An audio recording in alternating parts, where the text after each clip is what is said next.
लखीमपुर खीरी के मोतीपुर जिला अस्पताल में पर्चा काउंटर पर दो समुदाय की महिलाओं के बीच में हुई जमकर मारपीट, जिसमें एक महिला हिंदू और दूसरी महिला मुस्लिम थी।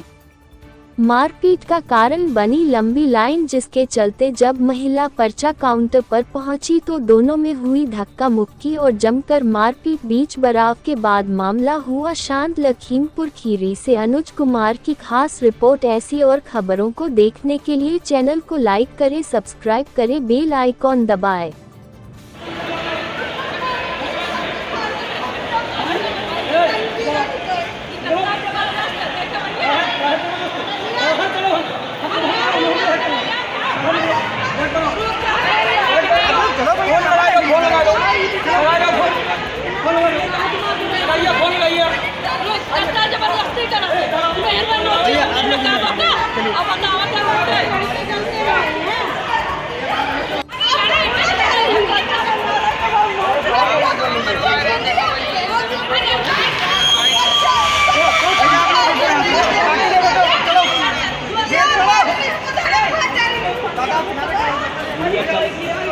मारो